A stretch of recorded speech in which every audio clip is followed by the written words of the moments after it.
students, welcome to my channel Genius Mantra. My name is Dinesh Goswami. I have more than 20 years teaching experience. आज मैं आपको class 10th का chapter first जिसका जो chemistry से है जिसका नाम है केमिकल रिएक्शन एंड इक्वेशन, मैं आज इसको आपको पढ़ाने वाला हूँ और मुझे पूरी उम्मीद है बहुत आपको पसंद आएगी। और मैंने इसके ऊपर एक वीडियो भी बनाई है जिसमें मैंने पूरी कोशिश की है सारे कंसेप्ट को क्लियर करने की। ओके, तो मैं समझता हूँ ये वीडियो आपको पसंद आएगी। अगर ये वीडियो आपको पसंद आती है तो आप प्लीज़ इसे ज़्यादा से ज़्यादा लाइक करें, अपने दोस्तों के साथ शेयर करें ताकि उन्हें भी इसका बेनिफिट मिल सके। और साथ ही साथ मैं ये बताना चाहूँगा कि मैं पूरी कोशिश करूँगा इसको पढ़ाने का, लेकिन किसी तरीके का अगर डाउट्स है तो उसको आप इन द क्लास आप उसको राइट डाउन करते जाएंगे, नोट करते जाएंगे और मेरे कमेंट सेक्शन में बाद में आप मेरे से आप डिस्कस कर सकते हैं। ओके, तो लेट्स स्टार्ट आवर टॉपिक।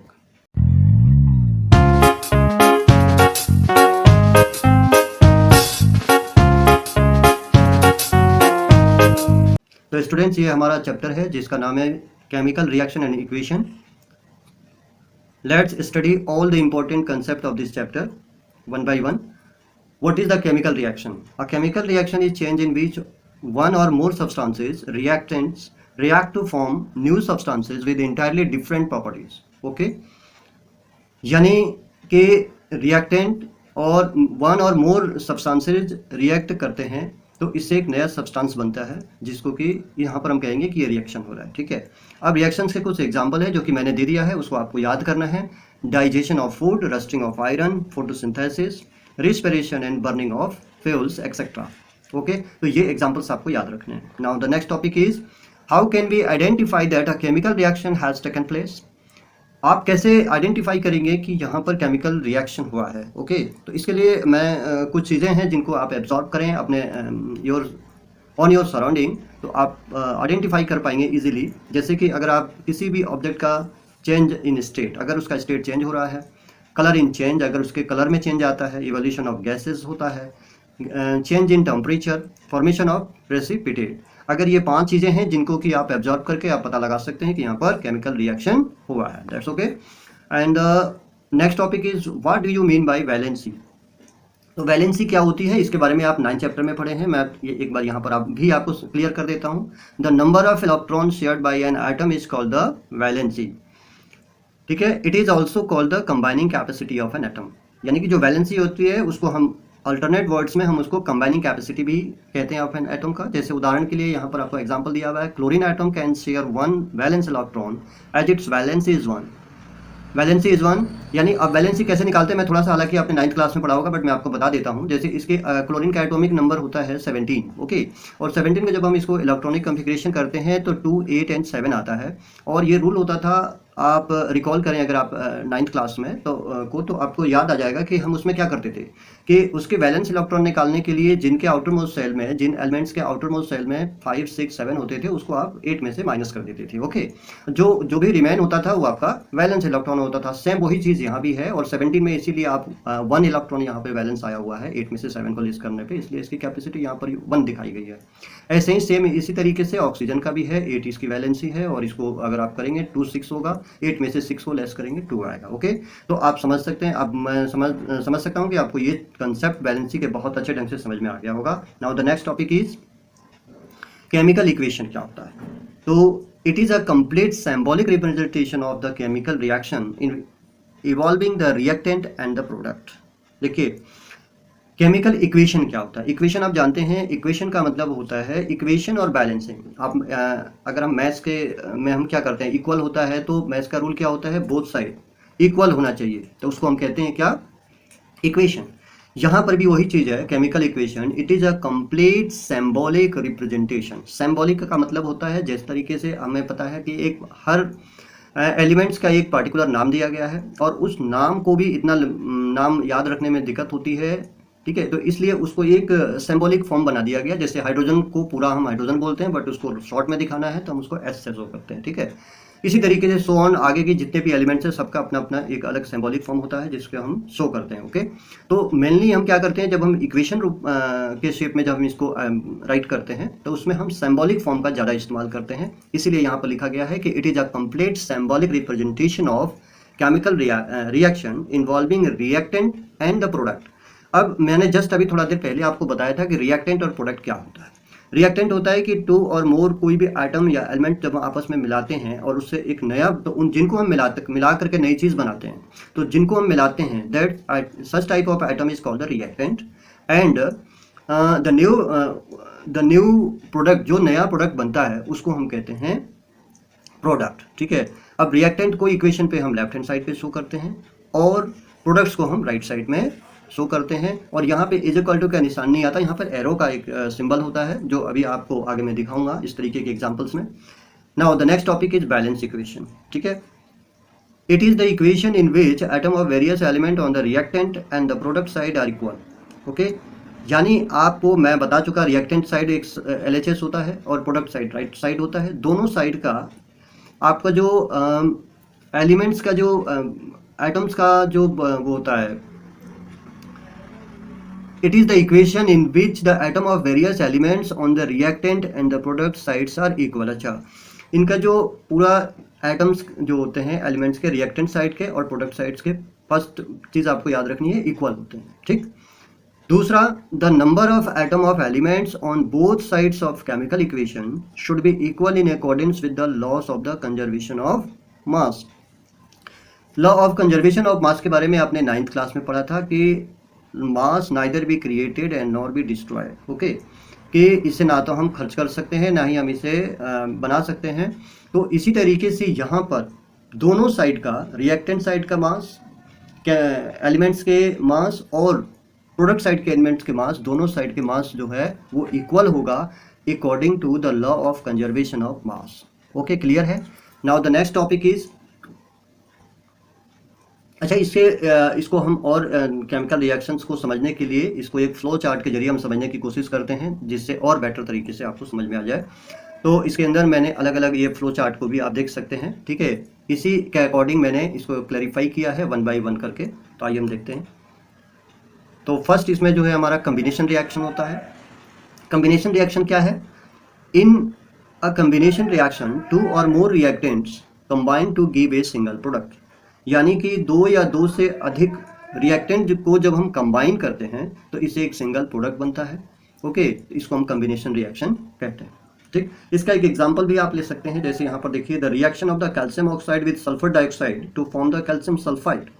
इसको सिंबॉलिक फॉर्म में लिखा गया। जिस सिंबॉलिक फॉर्म की बात मैं कर रहा था वो आपको इस तरीके से इसको सिंबल फॉर्म कहते हैं। जैसे कि कैल्शियम का आपको Ca से इसका सिंबॉलिक फॉर्म में शो किया गया है और ऑक्सीजन को O से किया गया है। ठीक है, ये CaO is a reactant plus इसके साथ सेकेंड रिएक्टेंट हो गया SO2। ओके, यानी सल्फर डाइऑक्साइड। ठीक है, ये टोटल जब इनको हमने मिलाया तो इसे एक नया प्रोडक्ट बन गया कैल्शियम सल्फाइड।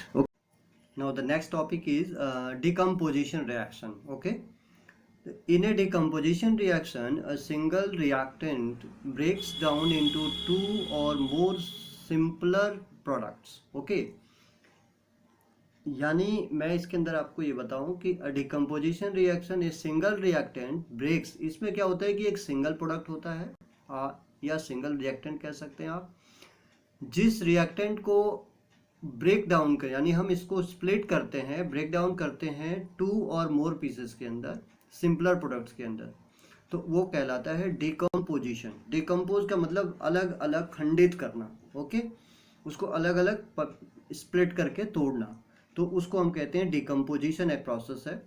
और इसके अंदर हम एक सिंगल रिएक्टेंट को ब्रेक डाउन करके उसको दो और दो से अधिक सिंपलर सरल प्रोडक्ट्स के रूप में स्प्लिट करते हैं। ठीक है, एग्जांपल के तौर पे अगर जैसे यहाँ पर देखिए आप 2H2O, यहाँ पर दो एटम है, दो एलिमेंट्स है, हाइड्रोजन एंड ऑक्सीजन, इन दोनों को वाटर बनाया गया है 2H2O। जब इसको हमने डिकम्पोज की है तो 2H2O यानी हाइड्रोजन अलग हो गया और ऑक्सीजन अलग हो गया, तो ये होता है डिकम्पोजिशन रिएक्शन। ठीक है, now the next types of decomposition reaction है, इसके अलग अलग टाइप्स भी है। थर्मल डिकम्पोजिशन रिएक्शन आता है इसके अंदर पहला, when a decomposition reaction is carried out by heating, जब डिकम्पोजिशन प्रोसेस को हम हिट करके हीटिंग प्रोसेस से करते हैं तो उसको हीटिंग प्रोसेस से डिकम्पोज करने की कोशिश करते हैं, यानी कि एक सिंगल प्रोडक्ट को उसको स्प्लिट करने की कोशिश करते हैं, तो ये प्रोसेस थर्मल डिकम्पोजिशन रिएक्शन कहलाता है। ओके, फॉर एग्जांपल के लिए यहाँ पर लिया हमने जिंक कार्बोनेट। ओके, तो जिंक Zn और CO3 इसको हमने हिट किया, ये सिंगल प्रोडक्ट था, इसको हमने हिट किया, जब हमने किया तो इसको ZnO यानी कि जिंक ऑक्साइड अलग हो गया और CO2 कार्बन डाइऑक्साइड अलग हो गया। तो इस तरीके से एक सिंगल प्रोडक्ट को जब हम इसको हीटिंग करके जब इसको स्प्लिट करते हैं तो ये थर्मल डिकम्पोजिशन रिएक्शन के अंतर्गत आता है। ठीक, now the next photochemical decomposition reaction होता है। इसमें क्या होता है कि when A decomposition reaction is carried out in the presence of sunlight, इसमें हमें इसका डिकम्पोज एक सिंगल प्रोडक्ट को स्प्लिट करने के लिए, ब्रेक डाउन करने के लिए हमें प्रेजेंस ऑफ लाइट का होना ज़रूरी होता है, और इसमें हम इसे करते हैं जिसमें कि एक सिंगल प्रोडक्ट है आपका silver chloride. Okay, silver chloride को जब हमने स्प्लिट किया तो ये दो अलग अलग चीज़ों में स्प्लिट हुआ है। सिल्वर जिसको 2Ag के से यहाँ पर शो किया गया है और क्लोरीन अलग हो गया है। ओके, तो ये इसका एग्जाम्पल है। एग्जाम्पल स्टूडेंट से ज़रूर आपको याद रखना है क्योंकि एग्जाम के पॉइंट ऑफ व्यू से बहुत इंपॉर्टेंट होता है। Now the next topic is electrolysis. When A decomposition is carried out with the help of electric current is called the electrolysis process, हम इसको कहते हैं। यानी कि इसको क्या है, मेन आप ये थी, जब हम इलेक्ट्रिक यानी किसी भी सिंगल को अलग अलग इसमें प्रोसेस हम इसको डिकम्पोज करते हैं, तो इसीलिए इनका नाम भी अलग अलग है, डिफरेंट है। ओके, तो जस्ट लाइक इसको हम क्या करते हैं कि एक सिंगल प्रोडक्ट जब हम इलेक्ट्रिक करंट के थ्रू स्प्लिट करते हैं, ठीक है, ब्रेक डाउन करते हैं, तो यहाँ पर भी सेम वही चीज़ होती है। एक रिएक्टेंट जो सिंगल प्रोडक्ट होता है, तो इसको जब हमने स्प्लिट किया तो 2H2O को जब ये इसको हमने स्प्लिट किया तो 2H2O हाइड्रोजन अलग हो गया और प्लस O2 अलग हो गया। ठीक है, तो इस तरीके से इलेक्ट्रोलिसिस इसको हम कहते हैं। अब now the next topic is displacement reaction. ठीक है, इसको डिस्प्लेसमेंट रिएक्शन भी इसको कह सकते हैं और सिंगल डिस्प्लेसमेंट रिएक्शन भी कह सकते हैं। When A more reactive element displace less reactive element form A compound.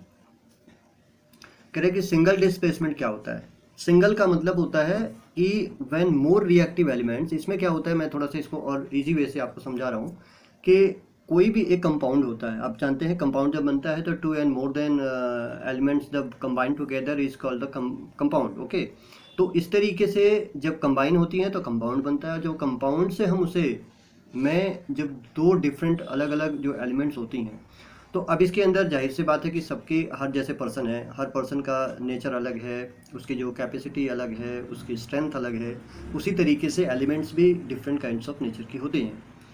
Okay, तो इस तरीके से जो इसके अंदर मेनली दो चीज़ों पे हम फोकस करते हैं कि इनकी जो reactivity series, okay, reactivity series भी आपने 10th में भी है, 8th में भी, 9th में भी आपने पढ़ा होगा, इससे प्रीवियस क्लासेस में भी। तो उसके अंदर रिएक्टिविटी सीरीज जैसे जैसे टॉप से बॉटम की ओर हम आते हैं वैसे वैसे उसकी जो रिएक्टिविटी सीरीज है वो कम होती जाती है। ओके, तो इस तरीके से रिएक्टिविटी जो मोर रिएक्टिव एलिमेंट्स होते हैं, सिंपल सी बात है इसमें कि जो भी एक कंपाउंड है और उस कंपाउंड के अंदर जो भी एलिमेंट्स हैं, जो मोर रिएक्टिव एलिमेंट्स होंगे वो लेस रिएक्टिव को डिस्पोज ऑफ कर देती है और उसकी प्लेस पे वो वैकेंट कर लेती है। Okay, okay, now the next topic is double displacement reaction. Okay, देखिए जैसे कि इसमें नाम से ही आपको शो हो रहा है कि डबल डिस्प्लेसमेंट, यहाँ पे क्या था, सिंगल मॉलिक्यूली अलग अलग इसके मॉलिक्यूल से यानी कि कंपाउंड से सिंगल एलिमेंट्स थे, बट यहाँ पे क्या होता है, डबल होता है। जैसे those reactions in which the different atoms और groups of atom are displaced by other atoms और groups of atom. Okay, two compounds exchange their ions and one of the product is insoluble. अर्थात कहने का मतलब है कि इसमें those reactions in which the different atoms और groups of atom, यानी कि एक कंपाउंड के अंदर से एटम्स, एक एटम्स अलग होगा या ग्रुप्स ऑफ एटम्स अलग अलग होंगे। ठीक है, तो इसको हम कहते हैं क्या, डिस्प्लेसमेंट रिएक्शन। और मेन बात इसके अंदर क्या होती है, इसमें दो चीज़ों का डिस्प्लेस होता है, यानी कि दो एलिमेंट डिस्प्लेस होते हैं। सिंगल से इसमें यही डिफरेंट है कि उसमें सिंगल होता है, इसमें डबल होता है। ओके, जैसे कि एग्जांपल से और क्लियर करते हैं हम इस चीज़ को। Na2SO4 यानी कि सोडियम सल्फेट को हमने लिया और इसके साथ हमने ज्वाइन किया BaCl2 यानी कि बेरियम क्लोराइड को। ओके, तो अब इसके साथ हम देखते हैं कि नई नई क्या चीज़ें कहाँ पे डिस्प्लेस्ड होता है, क्या चीज़ है। तो यहाँ पर हमने देखा कि देखिए SO4 तो ये रहा, और बेरियम तो जहाँ का अपनी प्लेस पे है, जिस तरीके से था वो पहले भी। इसके साथ क्या हुआ कि SO4 आ गया। SO4 यानी Cl2 को डिस्पोज ऑफ कर दिया। किसने कर दिया, SO4। तो इससे पता चलता है कि क्लोरीन से सल्फेट जो है वो ज़्यादा रिएक्टिव होता है, तभी तो उसने क्लोरीन को डिस्पोज ऑफ किया है। ओके, तो इसमें ऐसा कुछ हार्ड एंड फास्ट रूल ऐसा नहीं है, बस आपने सिर्फ इतनी ही ध्यान रखनी है कि हु इज़ मोर रिएक्टिव, और जो मोर रिएक्टिव होगा वो लेस रिएक्टिव को किक मारेगा और वो वहाँ से उसको डिस्पोज ऑफ करेगा। ठीक है, और खुद की जगह बना लेगा। तो ये चीज़ है। अब इसी के अंदर देखिए एक नेक्स्ट है, चूँकि ये डबल है तो इसमें डबल भी डिस्प्लेसमेंट हुआ है। एक तो आपको मैंने SO4 से समझाया। अब नेक्स्ट इसमें देखिए आप सोडियम क्लोराइड के अंदर आप देखते हैं तो Na2 तो सोडियम तो है ही है, और यहाँ पर आप देखिए कि SO4 को हटा करके यहाँ पर Cl लग गया है, तो सोडियम क्लोराइड हो गया। तो आप यहाँ पर देख रहे हैं कि दो चीज़ें आप यहाँ पर डिस्प्लेस हुई हैं, यानी कि दो एलिमेंट्स ऐसे हैं जिनके की प्लेस का डिस्प्लेसमेंट हुआ है, इसलिए हम इसको डबल डिस्प्लेसमेंट कहते हैं। ओके, और ये इसका जो एग्जांपल है वो आपको लर्न करना है। Now the next topic is neutralization reaction. Okay, neutralization reaction क्या होता है, the reaction in which acid और acidic oxides react with base or basic oxides to form salt and water.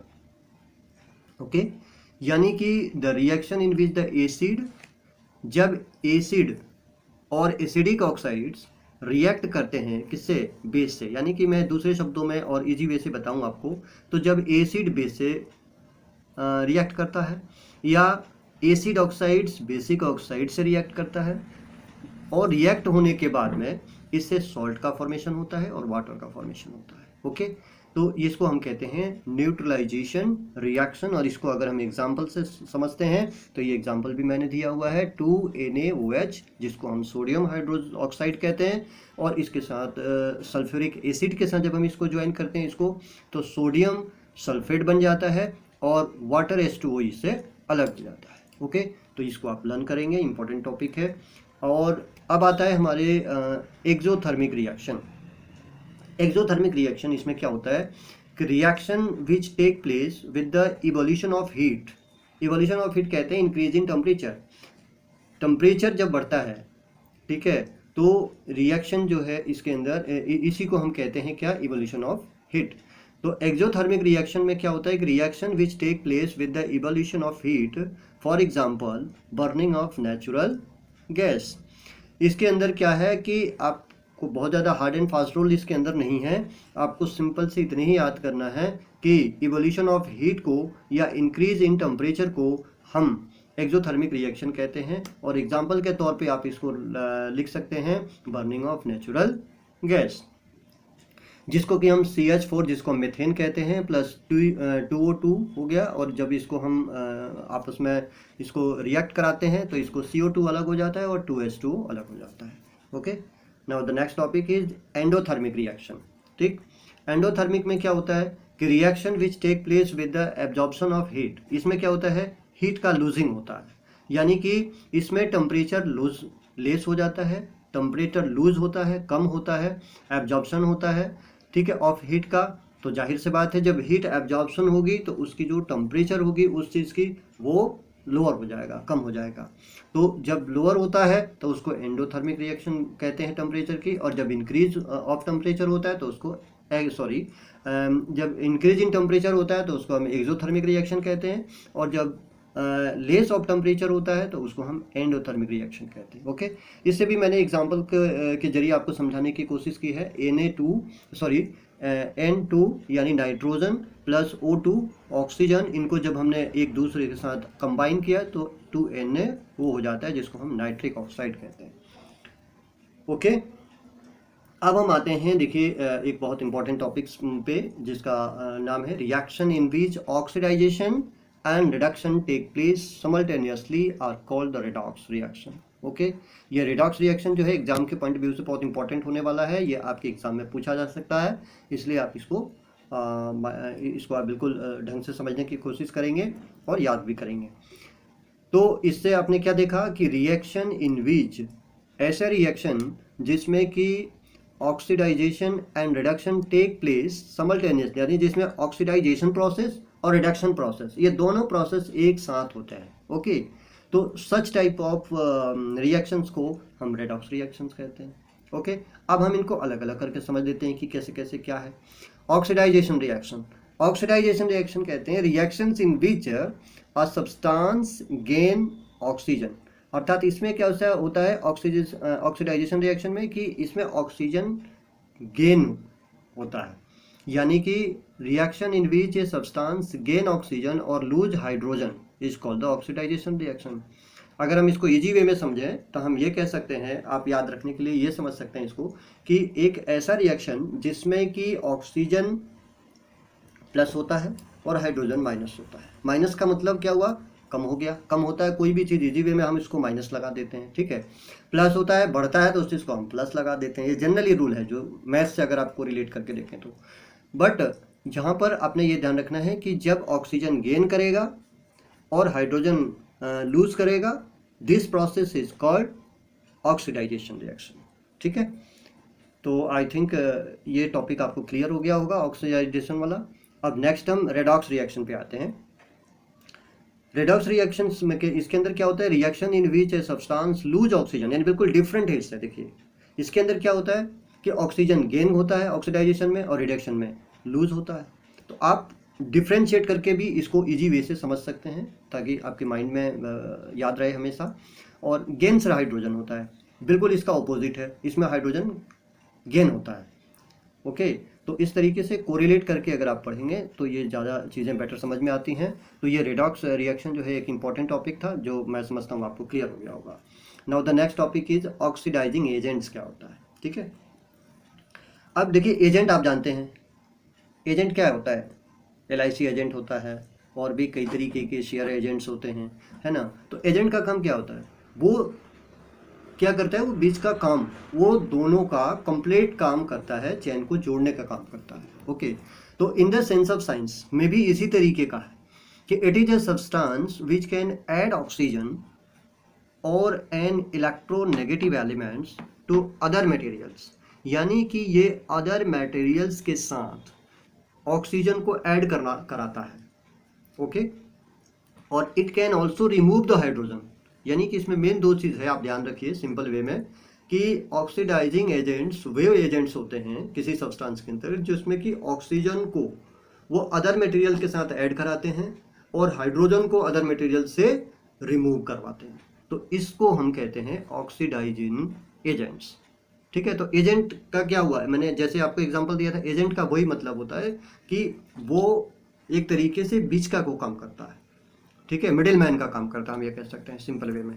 तो ये इसका खुद का रोल इसमें नहीं होता है, ये सिर्फ अदर मटेरियल्स के साथ ये अपने सर्विस देता है। यानी सर्विस क्या देता है, इसकी सर्विस यही है कि ये ऑक्सीजन ऐड कराता है अदर मटेरियल के साथ और हाइड्रोजन को अदर मटेरियल से रिमूव करवाता है। दैट्स इट, ये सिंपल लैंग्वेज में आप इसको याद रख लें। तो इस पूरे प्रोसेस को हम ऑक्सीडाइजिंग एजेंट्स कहते हैं, ठीक है। Now the next reducing agent भी होता है इसी तरीके से।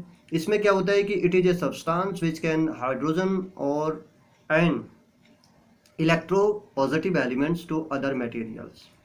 इसके अंदर क्या होता है कि ये it can also remove the oxygen, यानी कि ठीक इसका ये उल्टा हो गया। उसके अंदर क्या होता है, ये दूसरे मटेरियल्स के साथ हाइड्रोजन ऐड कराता है और ऑक्सीजन यहाँ से रिमूव कराता है। तो इसको हम कहते हैं रिड्यूसिंग एजेंट। जैसे मैंने इससे पहले वाले टॉपिक में भी मैंने आपको बताया था, और इस टॉपिक में भी बोल रहा हूँ, जब इस तरीके से इनके दोनों का डिफ्रेंशिएट करके जब आप पढ़ेंगे तो एक तो आपको ये बेनिफिट होगा कि देखिए जब आप जहाँ पर भी डिफ्रेंशिएट करने को आएगा तो आप इजीली आपके माइंड में रहेगा कि अच्छा अच्छा इसके अंदर तो ये डिफरेंस है, ठीक है, तो आप ये कर सकते हैं। और अगर सिंपल पूछ लिया तो आप सिंपल में भी आपको मालूम रहेगा इसमें ये होता है और इसमें ये होता है, तो आप इजीली उसको डिफाइन कर पाएंगे। Okay, now the next topic. अब देखिए यहाँ पर ये दो टॉपिक हैं, अब हम धीरे धीरे चैप्टर के लास्ट की ओर बढ़ रहे हैं।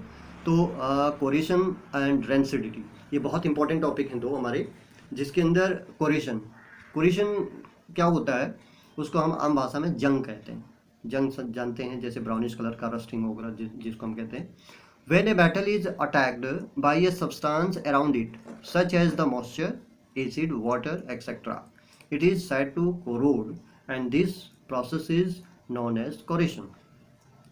यानी मैं इसको बिल्कुल साधारण वे में कहूँ तो ये होता है कि किसी भी सब्सटेंस को, आयरन मेटल्स को, ये जब हम लेफ्ट ओपन में छोड़ देते हैं उसको, इसी तरीके से मॉइस्चर के साथ छोड़ दें उसको, एसिड के साथ और वाटर के साथ, जब वो रिएक्ट करता है तो रिएक्ट करने के बाद उस पर आपने देखा होगा स्पेशली आयरन डिफरेंट मेटल्स के साथ अलग अलग तरीके का चेंजेज आता है। जैसे अगर मैं आयरन की बात करता हूँ तो आयरन पे आपने देखा होगा ब्राउनिश कलर का उस पर एक परत सी चढ़ जाती है, ओके, लेयर सी बन जाती है, और धीरे धीरे वो लेयर जो है उसको वो जंग लगता जाता है, उसकी जो क्वालिटी है वो ख़राब होता जाता है, और वो कुछ समय बाद उसकी पूरी प्योरिटी समाप्त हो जाती है। और जो बहुत जल्दी जो चीज़ें, जैसे एग्जांपल के तौर पे अगर मैं आपको बताऊं, आपके घर में जैसे ग्रिल लगता है लोहे का, उसको अगर आप उस पर पेंट नहीं कराएंगे तो होगा क्या कि उसके अंदर कुछ समय बाद उस पर जंग लगना शुरू हो जाएगा, और जंग लगने के बाद उसकी जो क्वालिटी है वो day by day poor to poor होता जाएगा, ठीक है, और उसकी जो स्ट्रांगनेस है वो भी ख़राब हो जाएगी, और बहुत जल्दी हमें फिर इसको चेंज करने की ज़रूरत पड़ सकती है, ठीक है। तो ये हमारे लिए एक लॉस है, बहुत बड़ा लॉस होता है रस्टिंग के जरिए। और एसिड, वाटर, इसीलिए क्या किया जाता है, इनके ऊपर पेंट कर दिया जाता है, ठीक है। और एक सेकेंड उसको, ठीक है, इसी तरीके से कोरिजन को substances around it such as moisture, acid, water etcetera, it said to be corrode and this process is known as the corrosion, ठीक है। इस कोरेशन को समझने के लिए मैंने इसका कैसे आप प्रिवेंट कर सकते हैं इसके ऊपर, इसको एक चार्ट के जरिए भी मैंने समझाने की कोशिश की है, आइए उसको समझते हैं। एग्जाम्पल ऑफ द कोरेशन में अगर आपसे बात करूं तो रस्टिंग ऑफ आयरन है, formation of green layer over copper, हाँ, जैसे कि मैंने आपको जस्ट बताया था कि आयरन के ऊपर तो ब्राउनिश कलर का रस्ट का लेयर हो जाता है, और फॉर्मेशन ऑफ ग्रीन लेयर हो जाता है किस पे, कॉपर के ऊपर, ठीक है। इसी तरीके से थर्मिशिंग ऑफ सिल्वर पे भी हो जाता है। तो ये आपको थोड़ा सा ध्यान रखना है कि एग्जाम्पल अगर पूछता है तो आप ये एग्जाम्पल में दे सकते हैं, ठीक है। Coordination necessary condition necessary for corrosion की, अब इसके अंदर बात आती है कि कौन कौन से कंडीशन है जहाँ पर कि कोरेशन होता है या होने के लिए ज़रूरी है। तो प्रेजेंस ऑफ एयर होना चाहिए, प्रेजेंस ऑफ वाटर होना चाहिए, मॉइस्चर होना चाहिए, और भी बहुत सारी चीज़ें हैं जिससे ये होता है, ठीक है। मेनली यहाँ पे 2-3 आप लिख सकते हैं। Now the next effect of corrosion, जो कि मैं जस्ट अभी आपको थोड़ा देर पहले बताया आपको कि lots of tons of the various metals specially iron get wasted in the country. इस कोरेशन के वजह से हमारे देश या पूरे वर्ल्ड की अगर आप बात करें तो ये बहुत बड़ा लॉस होता है, बहुत वेस्ट हो जाता है हमारा आयरन का जो स्टॉक है वो वेस्ट हो जाता है। क्यों? क्योंकि ड्यू टू द रस्ट की वजह से उसकी क्वालिटी पुअर हो जाती है और वो किसी काम का नहीं रहता है, तो इस वजह से, ठीक है। जैसे मैंने आपके डोमेस्टिक यूज़ में मैंने आपका ग्रिल का एग्जांपल दिया था, ठीक। Method to prevent the corrosion. अब देखिए नेक्स्ट टॉपिक आता है हमारा कि method of prevent of corrosion, कि कोरेशन तो हो गया है, रस्टिंग हो गई है, अब हाउ टू प्रिवेंट इट, हम इसको कैसे ठीक कर सकते हैं, ओके। तो इसके लिए कुछ यहाँ पर कुछ यहाँ पे स्टेप्स को अप्लाई करके, कुछ एप्लीकेशन है जिसको अप्लाई करके आप इसको ठीक कर सकते हैं बाय यूजिंग द पेंट्स। पहला तो ये है इसका तरीका कि आप उसको लाते ही पेंट कीजिए, जैसे मैंने ग्रिल का एग्जांपल दिया था उसी पे अगर पेंट होता तो ऐसा नहीं होता, ठीक है। इन आयरन आर्टिकल्स पे पेंट कर सकते हैं, गैल्वेनाइजेशन कर सकते हैं, बाय इलेक्ट्रोप्लेटिंग कर सकते हैं, बाय एलॉय फॉर्मेशन कर सकते हैं। तो इस तरीके से आप प्रिवेंट कर सकते हैं कोरेशन से, ओके। अब एक लास्ट टॉपिक आती है हमारी रेंसिडिटी। तो व्हेन फैट्स और oils are oxide their smell and taste changes.